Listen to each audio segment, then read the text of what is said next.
Subscribe करें हमारा YouTube channel VK math classes and press the bell icon, जिससे आपको आने वाली हर वीडियो का नोटिफिकेशन मिले सबसे पहले। हेलो स्टूडेंट, स्वागत है आपका मेरे YouTube channel VK math classes में। इस वीडियो के अंदर मैं आपको बताऊंगा कक्षा 10 मैथ का एक महत्वपूर्ण टॉपिक जो है आपका बहुलक। और इस टॉपिक से आपका सन 2025 की परीक्षा में एक क्वेश्चन 100% पूछा जाएगा। तो वीडियो में लास्ट तक बने रहें, वीडियो को इसके बिल्कुल भी ना करें। तो आपका जो क्वेश्चन एग्जाम में आएगा वो आएगा कि निम्न का बहुलक ज्ञात कीजिए। तो ये जो टेबल आप देख रहे हैं अपनी स्क्रीन पर, ये टेबल बना रखी है मैंने नीचे की तरफ को। तो एग्ज़ाम में आपकी जो टेबल है वो इस तरह से भी बनी हुई मिल सकती है। तो जब आप एग्ज़ाम में इस क्वेश्चन को सोल्व करेंगे तो आपको जो टेबल बनानी है वो इसी टाइप से कॉपी के अंदर बनानी है।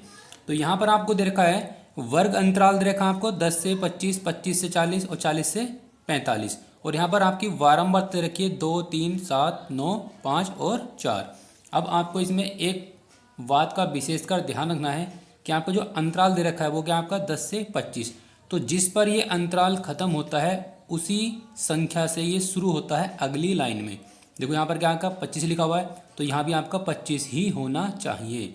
अब देखो यहाँ पर लास्ट में क्या 40, तो ये 40 से शुरू हो रहा है। तो जिस संख्या पर ये खत्म होता है उसी संख्या से क्या होता है अगली लाइन में शुरू होता है।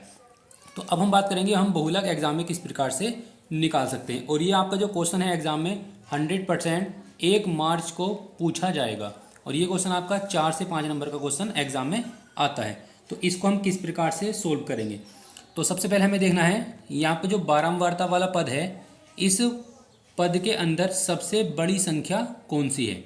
तो सबसे जो बड़ी संख्या वो आपकी क्या है 9 है। तो यहाँ पर हम लिख लेंगे, यहाँ हम लिखेंगे 9 की बारंबारता सबसे क्या है अधिक है। क्योंकि 9 क्या है सबसे बड़ी संख्या है, तो 9 की बारंबारता क्या है सबसे अधिक है। जब 9 की बारंबारता सबसे अधिक है तो हम क्या करेंगे इस 9 वाले खाने में हमें सवाल को सोल्व करना है। तो ये आपका जो पहला वाला पद दे रखा है इसको हम इस प्रकार से सोल्व करेंगे। तो ये जो मान दे रखा है आपका 55, ये हो जाएगा आपका एल का मान। तो एल बराबर हो जाएगा आपका 55। और एच का मान हम किस तरह से निकालेंगे, इस दूसरे वाले पद में से हम घटा देते हैं पहला वाला पद। तो क्या करेंगे 70 में से हम घटा देंगे 55 को। तो यहाँ पर आपका कितना बचेगा, यहाँ पर आपका जो मान निकल के आएगा वो आ जाएगा आपका 15 निकल के। तो एच बराबर हो जाएगा आपका 15। ये जो मान है ये होता है आपका F1 का मान। तो इसको हम लिख लेते हैं F1। तो F1 हमारा हो जाएगा आपका 9। और इससे एक ऊपर जो होता है वो होता है आपका F0 का मान। तो F0 का मान हो जाएगा आपका 7। और जो इससे नीचे वाला मान है इसे हम बोलते हैं F2। तो F2 का मान हो जाएगा आपका 5। अब यहाँ पर क्रम से याद रख सकते हैं। देखो F तो सबके अंदर है, शुरू में क्या आता है आपका संख्याओं में 0, फिर आता है आपका 1 और फिर आता है आपका 2। तो हमें क्या करना है इसी प्रकार से क्रम से इन मान को लेना है। अब हम क्या करेंगे यहाँ पर हम बहुलक का सूत्र लगा देंगे। तो बहुलक को हम बोलते हैं इंग्लिश में मोड, इसको हम मोड भी लिख लेते हैं।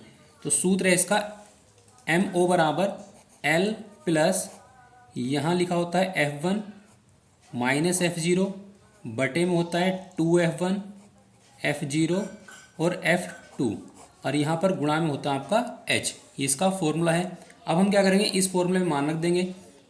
तो L का मान आपका कितना है 55 प्लस F1 का मान कितना आपका 9, F0 का मान कितना आपका 7 बटे 2 गुणा F1 का मान कितना है 9, F0 का मान आपका कितना है 7 और F2 का मान कितना आपका 5 और गुणा में लगा देंगे H का मान। H का मान कितना आपका 15। अब 55 प्लस 9 की गुणा 9 को घटा देंगे, 9 में से घटा देंगे 7 तो बचेगा आपका 2।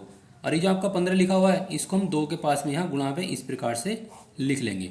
बटे में क्या लिखा हुआ आपका 2 गुणा 9, तो ये हो जाएगा आपका 18 माइनस 7 और माइनस के 5 जुड़कर हो जाएगा आपका माइनस के 12। अब 55 प्लस 2 गुणा 15 को ऐसे ही लिख लेंगे और 18 में से घटाएंगे 12 को, तो यहाँ बचेगा आपका 6। अगर कोई पद कटता है तो उसे काट देंगे, अगर नहीं कटेगा तो उसमें कोई परेशानी वाली बात नहीं है। तो 3 हो जाएगा, 3 पंजे 15, 2 से काटेंगे 3 बार और 3 से काटेंगे आपका 5 बार। तो यहाँ क्या बचा आपका 55 और यहाँ क्या बचेगा आपका 5। तो दोनों जुड़ के जो बन जाएंगे आपके वो हो जाएगा आपका 60। तो ये आ जाएगा इस क्वेश्चन का बहुलक निकल कर। तो इस प्रकार से आप एग्जाम में इस क्वेश्चन को सॉल्व कर सकते हैं। तो आई होप कि आपको ये क्वेश्चन काफ़ी तरह अच्छी तरह समझ में आया होगा। अगर आपको वीडियो अच्छी लगी हो और क्वेश्चन आपको समझ में आया हो तो वीडियो को लाइक करें, शेयर करें और मेरे चैनल को सब्सक्राइब करें।